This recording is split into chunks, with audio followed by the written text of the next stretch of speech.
Hello, friends. This is Dorie Clark, and we're here for our weekly Newsweek interview show, Better, where we talk with leading thinkers about how we can all improve our lives and level up just a little bit so that everything around us can be easier, more enjoyable, and more effective. And to that end, today we're talking with Jason Marc Campbell. He's the author of a new book. It's called Selling with Love. And we're going to be talking about his ideas and strategies around how to sell and persuade with integrity, not the sleazy way, but in a way that we can all feel proud of. Jason, it's great to have you here. Dory, it's a pleasure to be here, and thank you so much for having me. Wonderful. And for all of you tuning in, please feel free to type into the chat box and let us know who you are and where you're watching from, and any questions that you have for Jason throughout the course of the program as we talk about how to persuade and sell with integrity. So, Jason, the first question that I have for you, right at the start of the book, you say that sales is everywhere and we're all salespeople. Now, I have a sneaking suspicion that probably the vast majority of people, unless they have sales on their business card, probably don't identify as being a salesperson. Why do you believe that actually they're getting it a little bit wrong here? Yeah, that's a great place to start. And, when we think about sales, a lot of us will actually put that in a little box that we just don't want to associate with, right? Unless you have it in your business card and that's your primary role where you get really excited about sales, like there's a caricature, a certain type of person you imagine to be a salesperson. And for those who don't associate with sales, you kind of put it in a little box that's separate from anything you do. You're not like those people who sell. And I often ask people, like, when you imagine a salesperson, right, like what's the thought, what's the profession that comes to mind? If you want to take a moment in the chat, maybe share when what's the main profession, what is the type of salesperson that comes to mind? And whenever I do this and I give a chance for people to kind of put in a label of what they imagine a salesperson to be, there's a consistent person that comes up, and it's this used car salesperson, right? And what I find interesting is that if you label this used car salesperson as something that you don't want to associate with, then anything that has to do with sales, anytime you need to step into an activity that involves sales, there's going to be a resistance and a hesitation, especially when you have a strong dissociation. You want to keep away from being labeled as a salesperson. Well, as Dory talked about in the introduction, a lot of us assume that it's going to be a sleazy type of activity. It's going to be a manipulative type of activity. We wouldn't want to be associated with that. We're good people. We don't want to be like that. And so the big thesis I make at the beginning of my book is making you realize that we are all salespeople. Like, regardless of what we do, we have to embrace this activity of sales because, just to warm people up to this idea that we're all salespeople, I use it one time to expand that sales is just communication with an intention or a goal. So if you've ever tried to get the dream job and you went through an interview process, well, that looks a lot like a sales process to me. Or if you've been in a role where you're building your own business, you have to attract investors. Well, that's a sales process. Or you want to attract the top talent to work for you, also a sales process. But even if we put aside this like workplace dynamic where we always have to step into a role of sales at some point or another, this could even be in the times that you want to push forward a project or an initiative or a priority, there's always a sales process that happens there. But we can even look in our personal lives, like if any of us would have wanted to be getting into a relationship, there's a sales process that happens there. And even more important to that is if any of us wants to stay in a relationship and grow within a relationship, a sales process is also there. The way that I define it in a broader context is selling is nothing more than an energy exchange between conscious beings. And where I want to make a shift in the way we look at this is I want people to know that whenever you know what you offer is so much more than what you ask in return, love is the emotion that is felt not only from the seller, but from the buyer as well. And that's a much more delightful way to sell. And as you've mentioned at the beginning, Dory, it's fun, it's effective, and it doesn't need to have anything that makes you compromise on your values. Thus, you can do it with integrity. I love that. We're here with Jason Marc Campbell. He's the author of the new book. It's called Selling with Love. If you want to check it out, just go to the website. It's sellingwithlove.com. And if you're just joining us, please feel free to type into the chat box and let us know who you are, where you're dialing in from, and any questions that you have for Jason about how to persuade and sell with integrity. We also want to say hi to some of the great friends who are tuning in live to join us. Sushma's here from India. Lindsay's tuning in. We have Sei from Nigeria, Pradeep from India, Justina from Poland. Cheryl is here from the Twin Cities, DT from Rochester. We've got Bill from Scranton, Robert, our frequent tuning in friend from Berlin, Pradeep in India, Kaushik from Bangladesh. Wow, the subcontinent is representing today, and I am glad about that. This is wonderful. Janice from Washington, Rebecca from Chicago, Amanda from the UK, Nathaniel from Austin, and many more. We're really glad to have you. So, Jason, a question that I have now, when you are not marketing your great book, Selling with Love, you do a lot of work with Mind Valley, which is a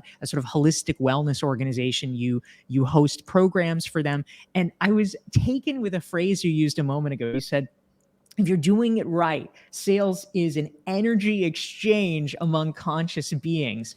Now, especially I can imagine if you're coming from a frame of the sort of wellness market, or people who are interested in holistic wellness, sales probably in sort of an instinctual sense might feel like the last thing that they want to be thinking about or focusing on. Sales and feng shui feel like a million miles apart. But it sounds like you're actually saying that these things might be much more closely aligned than people on the surface might instinctually believe. I love that you use this example, because one of my favorite teachers on that Mind Valley platform, which, yeah, as you mentioned, is holistic wellness, personal growth education. There's one of our teachers, her name is Marie Diamond, and she actually is a Feng Shui practitioner. And what I love with the way that she brings Feng Shui into the space is she embraces sales in a powerful way. She understands that if somebody wants to make a transformation in their lives, it requires energy. It requires you to overcome inertia, right? And so for anyone to go through a transformation that is in their better interest, it usually requires a lot of energy. I'll use a better example that some of us might recognize, especially as we're coming towards the end of February here, is when the new year started, a lot of us probably made some dedications to some self-improvement. Maybe it was in the category of health and fitness. And so you maybe wanted to sign up to a gym. Maybe you had a friend that decided to go to the gym with you, or you started to eat better. Well, making that decision required some energy. And as such, it required more energy to be put in every time you made a decision to be in your best self, right? And so the sale actually happens on the self as well. I mean, you remember those scenes we always see with the little angel and the little devil on the shoulders, and it's like whispering in your ear? Well, there's a sale every single time that happens, and you have to decide who you want to listen to. And if you do listen to that little angel on your shoulder that's trying to look into your best interest, that's making you do that meditation, that's making you learn, making you grow, making you come here, decide to listen and learn with Dorie and myself, well, there's a convincing that needs to happen internally. A persuasion happens. So the sale even happens internally. So I do not look at things such as personal growth and sales to be that separate. Matter of fact, I think when you are somebody who embraces sales, not only is it something you realize you do every single time you want to make better choices for yourself, but you also realize that if you're going to be going into sales itself, it's going to become an accelerator for your personal growth, because selling makes you vulnerable every single time. And this aspect that I speak about in the book, which is the self-love that needs to happen within sales, well, you're going to be on an accelerated training cycle if you are dealing in an environment where you're going to face more failures than success. Like, to be a salesperson requires a level of resiliency, because your average is going to be negative. You're going to get more no's than yeses. And so every no comes with learning, comes with growth, comes with self-reflection. Oh, it's growth on really speed dial. And you want to make sure that, you're building resilience, you're building better habits.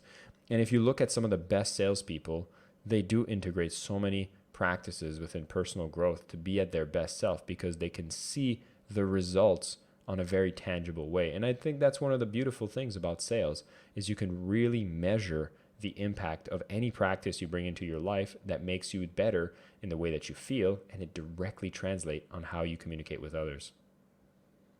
That's a really interesting point. We're here with Jason Marc Campbell. He's the author of the new book, Selling with Love. You can check it out and learn more at sellingwithlove.com. And if you're enjoying this conversation, hit the like button and hit the share button so that your friends can benefit from it as well. And please feel free to type your questions into the chat box for Mark. We're talking about sales and how to do it the right way. We also wanted to say hi to some of the wonderful folks tuning in from around the world to join us.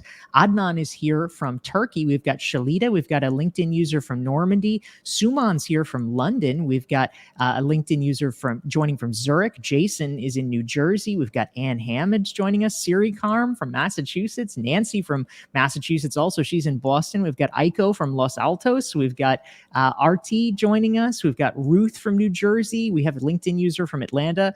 Shalita's from Connecticut. Lynn from Charlotte. Graziella from Dubai. Mercy from Qatar. Sida from Brazil, and many more. We're glad to have every single one of you here. And a question, Jason, came in from Adnan, who says, in the end, everybody has something to sell, but how can we make sure people buy it? Obviously not everyone is going to buy our stuff, but how do we make sure we're getting through to the right people? How do we make sure at least somebody buys what we sell? What do you think of that? That would be a very broad but relevant question, Adnan. So I'm glad you asked it. We can go into various aspects, right? And I think the easiest thing I could do to help you with that question is actually lay out what are the 5 loves in selling that I speak about in the book. And as such, it'll give you an idea of maybe where there might be a gap. Maybe there's an area that you could start identifying, oh, maybe there's no clarity in this aspect, thus it makes it more difficult for me to sell. So, okay.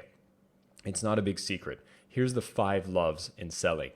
It's love the impact, love the client, love the product, love the process, and I was mentioning just before, love the self. Okay, let's break down what that looks like in ways that you can take action on, right? The first love is love the impact. Now, this is so clear. When you get this right, everything else flows so much easier. You can think of Simon Sinek, writes the book, talks about start with why. Well, love the impact is where you get clear on that why. What's the difference that it makes for the person you sell to when you sell to them? What's the problem that it solves for them? What is the solution? Like, you really want to look into what is going to be the difference from them before and after they buy. It should justify why you're even selling. And I often ask people to go beyond that and really get clear on the reasons you want to sell. And there's nothing selfish about that. You can decide, like, yeah, I want to generate income. I want to learn. I want to be able to support this business that I work with. I want to support this company that I work with. These are all things that are more selfish. You want to provide for your family. There's nothing wrong with that. And I often get people to expand and think, what's the impact that happens on the world as a whole from you doing your sales activities? Like, I'll talk, for example, if we look at Dorie is creating amazing content, doing some public speaking, doing these live interviews. Well, the world impact of that is she gets to educate so many amazing people around the world to get over blocks, to be more productive at work, to be able to make some transformation. This makes all these different companies more effective, people happier. It makes the world a better place in the process. That not only gives a why. When people are going to ask you, like, why do you even do this? You're going to be able to answer with clarity, and they'll understand, that's why they do that. You also get personally motivated to go out there and sell more when you get more clear on that impact. All right. So that's the first love. The second here is love the client. And here I'll keep it simple, but I'll tell you the best way to show love to the client is to understand the client. And so you were asking, how do I make sure people buy what you sell? Well, how much do you understand the people that you sell to? And this is where you get more specific into understanding who's your target market. And you try to get as specific as possible, because the more you spend time to understand them, from having conversations with them, running surveys, making sure you pick these target markets, you can start speaking the language, understanding their problem, and making sure whatever it is that you present to them really solves those problems in their lives, and it brings a solution that they want to apply. That's your second love. So we've covered impact, we've covered client. The third one is the product. Now, this one's an interesting one, because a lot of times, Dorie, I don't know if you'll resonate with this statement, but I'll challenge your audience a little bit. A lot of us decide that, we're so bad at sales. If only I was good at sales, then I'd be able to be successful. But our fear of sales is often a way of masking our fear or the lack of work that we've put into developing a product that actually is amazing, right? It's easier to say, yeah, it's just because I'm not good at selling. But have you taken the time to look at your product and your service and really be proud of what you're offering? And so oftentimes people say, do you fake it till you make it? No, no, no, no, no. You don't fake it, you make it. What does your offer look like? Does it speak the language that people understand the value in it? Does it truly develop and serve real value for people that do get it? So that is the love the product, because if your product's not great, yeah, you're going to have shame and guilt. You're going to feel hesitant. Well, if you know your product's amazing, you're going to see it makes everything else more beautiful. And if you've taken the time to learn about who the client is, you'll see what problems they have, the solution that you bring and how it matches, and you know you're focused on the impact. You become a turbocharged sales machine that's coming from the heart when you focus on these first three. I'll speak to the fourth one, which is where more than likely this is where you were expecting to get an answer, but I'm going to tell it to you only now, which is love the process means that you start understanding that everything that you do, from social media marketing to running ads to getting on the phone to making appointments to doing your branding to building scripts to all the things that you would do to persuade, to sell, to market, they're not tools for manipulation, they're tools for empathy. Is you're starting to realize that sales is the language that's necessary for you to speak for people to understand the value you want to provide to them. And so I can't give you a specific answer about, how do I make people to buy? But if you start getting clear on the impact, who the client is and what they're looking for, having a great product and using the tools that are necessary, now you start getting curious about sales methodology because you understand that it comes from a place of love, and that's the mindset shift I want people to have. Finally, I talk about the self-love, and we were already talking a little bit about it before, but that's really understanding that you're going to have resistance, you're going to have blocks, you're going to have hesitations, and I want to encourage people to get back out there, understand that whatever level you're at is your best for now, and you're going to continue to be better, and that's why you're here. That is exactly right. We're here with Jason Marc Campbell. He's the author of the new book, Selling with Love. You can check it out at sellingwithlove.com. And if you want to make sure you never miss one of our weekly sessions, just go to dorieclark.com. You can sign up, get a free self-assessment, and you'll join the email list so you can get reminders about these great weekly conversations that we do with folks like Jason. We also want to say hi to our wonderful friends tuning in from around the world. Tracy is here from Maryland. We've got Casey from Boston, Abdullahi from Nigeria. We've got Charlotte tuning in from Dallas. We have Jeanette from Chile. We have, so many great folks. Annette from Southern California. We have Cynthia from Los Angeles. Welcome to all of you. And please feel free to type your questions for Jason into the chat box. We want to hear what's on your mind. And a question came in, Jason, from Aiko. And she wants to know how much of this, if we're getting comfortable with sales, how much is this about letting go of limiting beliefs? A lot of people, you were alluding to this earlier, just say, well, I'm not good at sales. Sort of the Carol Dweck fixed mindset situation. I'll never get better. It's just not me. So how much of all of this does this relate to getting rid of some of those limiting beliefs that say, no, I could never do that? Yeah. Well, the way I position this, let's ask the question, which is like, if you're not, I just talked about selling with love. That sounds nice. That sounds like pretty butterflies, rainbows. So what's the opposite? What is the not love? What does it look like when you sell not from love? And what I'm seeing for people that are really facing like blocks, I actually call these shame and guilt blockages, right? That's like the lowest vibration when it comes to sales. Not only does it not work, but it also doesn't feel good. And, it doesn't even show care, responsibility. You really feel blocked around the ideas of selling.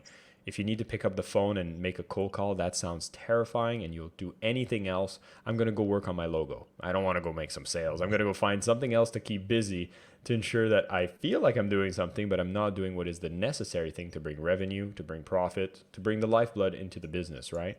So the ways that these usually manifest and the ways that they become stronger in certain people or others, there's a couple few sources. And I'll start with the one that I think is actually the healthy kind of shame and guilt blockages, right?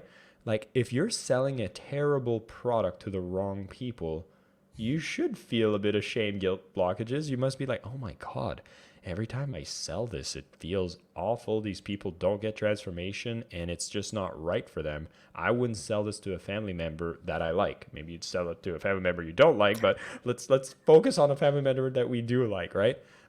It's a powerful indicator that you need to fix something, whether you're targeting the wrong people, maybe the product needs some fixing.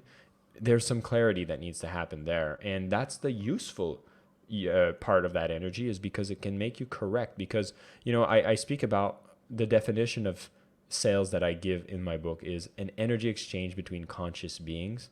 And I add the fact that when you know what you offer is so much more than what you ask in return, that's when it comes from a place of love. So if you feel like you're offering so much less than what you're asking in return, that's when these blocks will come up. Okay, that's the rational, the healthy way that these blocks come up, and you start to fix it by making the product better, targeting the right people, and getting more clarity on that. But the majority of people listening are probably having blocks for different reasons. And the two main ones that I usually see are past history with sales, whether personal or through the media. Like, you might be watching a movie like The Wolf of Wall Street and might be highly entertained by such a movie, but you're reminded that this is a group of people that are manipulating others into buying products that are completely below product, that are fraudulent.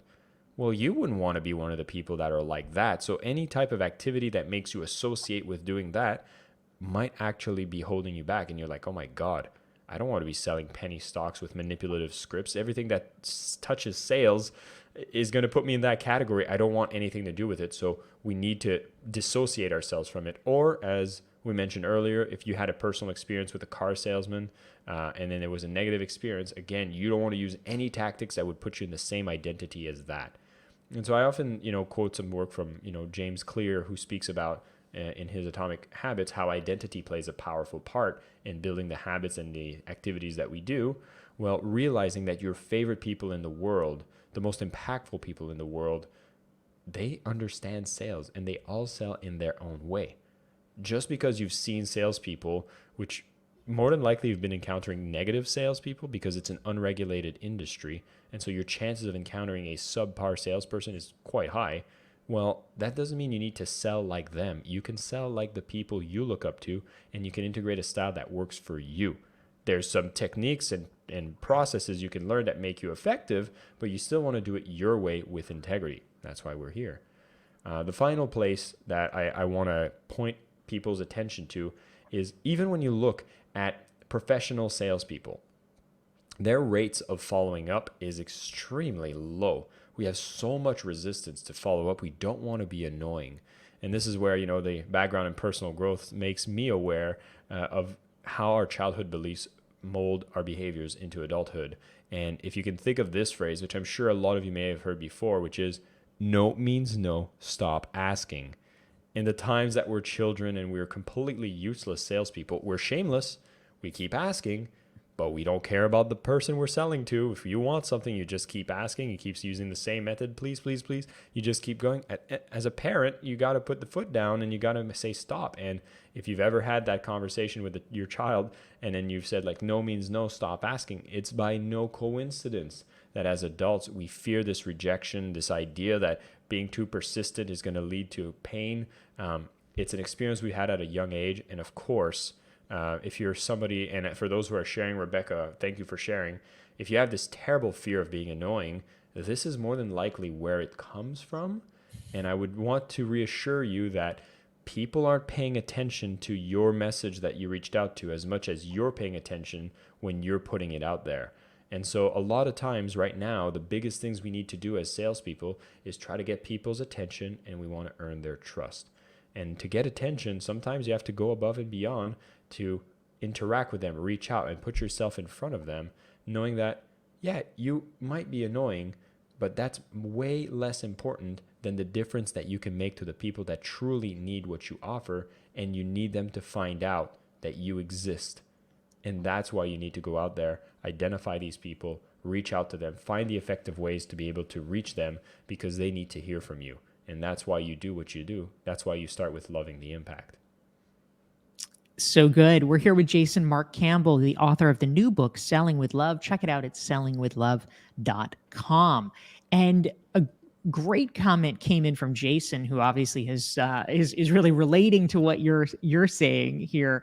Uh, other Jason, this Jason says, I've seen an equivalent of fake it till you make it in the academic space. He says, play the game, but he says a lot of people give that advice, but from a marketing and sales perspective, it's the wrong approach. It demonstrates a lack of respect for the product, which I think is a really interesting analogy. Thank you for sharing that, Jason. And I wanted to just home in. You were alluding to this, Jason Marc Campbell, a moment ago, but I feel like a lot of professionals may empathize with a comment that Rebecca chimed in with. She says, I love my product and I love writing, but one plus one is not equaling two here. She says, product's good, writing's good, but I still have a really hard time writing marketing emails. For somebody who struggles with this, what do you think is going on, Jason? And do you have some advice for Rebecca or other people like her that may just feel a little bit of a challenge with bridging that gap? Yeah. Well, first off, Rebecca, again, I pulled one of your examples. I think, what I've just talked about in the last section is probably triggering some of these ideas and blocks that, might come from early childhood or from some past experience in sales. But it sounds to me that you've put, this label of sales in a little box that you want to distance yourself with. And so the moment you step into writing a marketing email, oh my God, you're like those people. You might have your own inbox filled with these, emails that come in, which has all capital headlines that says like, stop what you're doing, click here. And then you're just like, oh, this is so cringe. And you realize every time you write an email, you're like, oh my God, am I stepping into being like these people that come in my inbox and I really hate when it comes in? You can see you're trying to step on the gas, but you have your handbrake on really, really strong. So there's some investigation to be doing there. But I personally love writing marketing emails because especially if you love the product and you love writing in general, I think you have to take away a bit of the pressure of what a marketing email comes with, because you could be like, oh my God, I'm reaching hundreds or thousands. I don't know how big your list is, but all these people are going to receive the email and only a small amount of them are going to click or open. And you might feel like you're annoying everyone who hasn't clicked open or replied to your email. You're like, everyone else who didn't do that, they absolutely hate me. They're annoyed by me. And they're probably just thinking about me all day long, being like, how dare she send me an email? And of course, I'm hoping I'm bringing up the ridiculousness of this, whereas that most of it gets so many emails, and oftentimes you're like, oh yeah, I remember I signed up to this thing. I haven't heard from this person. I received probably 20 emails over the last few months, and I've just been busy, and I'm going to click on the one today, and my God, this is actually speaking my language. So a quick tip that I would give, which again would fall into the love the process. Now that you've taken the time to love the impact, to love the client, and again, here's where I would make a lot of distinction. If you spend a bit more time to love the client, which is understand the client, you'll realize that you can probably picture who is that one person, which is the favorite client to work with. And a favorite client to work with usually has these three characteristics, which is you have, a solution to their problem that actually works. Like you can really provide value to them. They're fun to work with. I mean, if you had a choice, why not choose the client that's fun to work with? And finally, they can afford what you offer. That one's a little tricky because oftentimes we start selling to people that can't afford our services. And I want to remind you that focusing on people that are in an abundant enough position to afford your product and service allows you to grow your business, grow your impact, and residually affect the people that might not be able to afford your product and services, where they'll get to experience your marketing, which is going to be very educational focused. I digress. What I do want to make sure is once you've taken the time to see who it is you want to target and understanding them, when you write that marketing email, you're writing to this one person. You can even give him a name. You want to call him Dorie? Go for it. And just say, when you're practicing and writing that email, draft it out, just saying, hey, Dorie. And now you get to write it like a letter. You already love writing. The only thing is you want to maybe highlight an action that people want to take, which is going to take them a step further into doing empowered decisions. That could be to buy a product. That could be to register to an educational experience. That could be to go and take advantage of an offer. There's various actions you can get people to take in your marketing emails, but knowing that you have their best interests at heart, you should be excited about the opportunity that there's maybe one person who's following you on your emails, following you on social media, that just needed to hear that message to get that one nudge, and it's going to shift the way that they're doing their day-to-day business that will actually leave them to never be the same and so improved. And that comes with you having the courage to go and convert, because that courage to convert doesn't stay in comfort.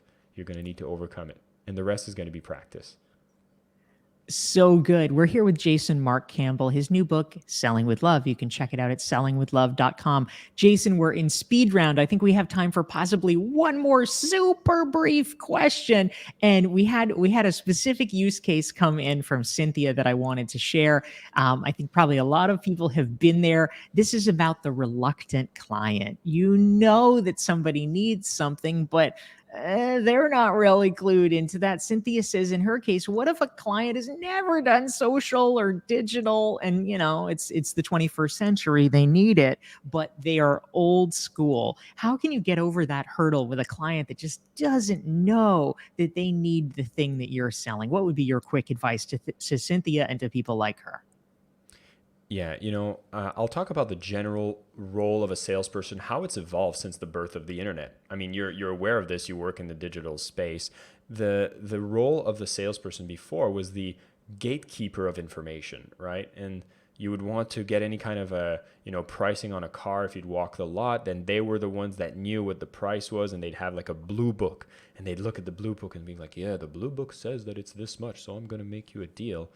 We don't need to do that anymore. We're a Google search away from all of the information that we really want to pay attention to. And so the role of the salesperson has actually evolved from not only just being a gatekeeper of information, but also a curator of information. And it's also become quite the role of an educator. And so if you are dealing with a subset of clients which are not aware of the benefits of what your solution provides, right? Like they just don't get it. Well, it's your job to educate them, that you've become an educator now. And so there's things that you're going to want to be able to put in front of them to make them understand that these are going to be effective for them. And you mentioned this, and I have a personal example, which is the family business. My father's an entrepreneur, an old school brick and mortar in the trades, a swimming pool retail company, right? And that doesn't get much more reluctance to technology. And I remember coming into his company, and I was like, oh my God, we need to do content marketing, we need to do social media, we need to do X, Y, Z.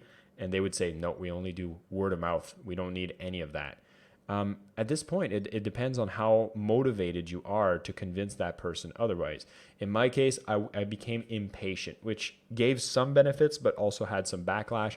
I cared so much that I just spearheaded ahead. I installed HubSpot, a CRM. I pushed a blog. I started writing and making sure we educate. I followed a blueprint of another company in the same space and made sure that we could apply that.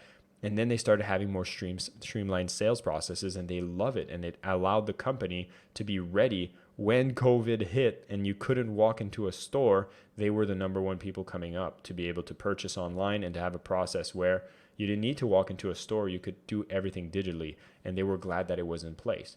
In your case, you're going to want to find examples, case studies, ways that you can actually help them be educated on what benefits that they're going to have. And I would also encourage you to see how you can structure the offer in the way that the risk isn't on them, but it's on you. If you can do risk reversal, you're in the process of educating them, and a script that might work something along the lines of, and of course I'll use your name, Dorie, as well, just because you're my counterpart here. But it could be along the lines of, hey, Dorie, I do a lot of these services that most businesses like you have never tried before. And what I've realized is with past clients that I've done this, they've seen their sales go up, the way of doing business being easier, more fun, and being able to reduce costs in the process. And what I'd love to do, since working with me costs $5,000, is I don't want to collect a single penny from you until I've spent a month to start making some of the tweaks that I know are going to generate sales really, really fast. In a month from now, I want you to see what I've done, and I want us to go to the finish line, and I'll be able to collect the funds from there. Is that fair? And this might be something you want to use when you're getting started if you don't have the specific case studies to be able to back what you're saying, and you need to get those testimonials. A lot of times, especially when people get started, they're like, oh, if only I had case studies and I had examples. Well, then that becomes your number one priority. Get your first clients, no matter what, in a tight goal timeline, and do whatever it takes to close that deal so that you can remove that limitation within yourself. And now the next clients that you go to, you could say, hey, we're going to work together. And what I'm asking you is to put together $500. And if you don't feel like this is bringing you into a direction you want to go, this is fully refundable. And eventually you'll have so many people knocking at your door because you've gotten clear, you speak their language, they're coming to you, that you'll say, I don't work with anybody unless they pay $5,000 up front. But you grow into that because your confidence will follow your competence. And this is going back to loving the product, is knowing how great your product is. You'll see that you'll show up with a different energy, and then you'll have a lot more materials to educate them in an automated way. And that's just how your business is going to grow. Fantastic. Thank you so much. We have been here as part of our weekly Newsweek interview show, Better. It takes place every Thursday at noon Eastern, 9 Pacific, 5 p.m. in London. We've been talking about selling with love and how to persuade with integrity. Jason Marc Campbell is our guest. You can check out his book at sellingwithlove.com. Thank you all for tuning in. And Jason, thank you so much for being our guest this week. It was my pleasure to be here. I'll remind everyone, when you go to sellingwithlove.com, you will see a link to find the book. Just came out a week ago, but there's also lots of interviews on sales that you're going to discover on this webpage. So I'm glad that you get to discover my world, and I hope I get to serve in the future. Thank you so much and have a great week.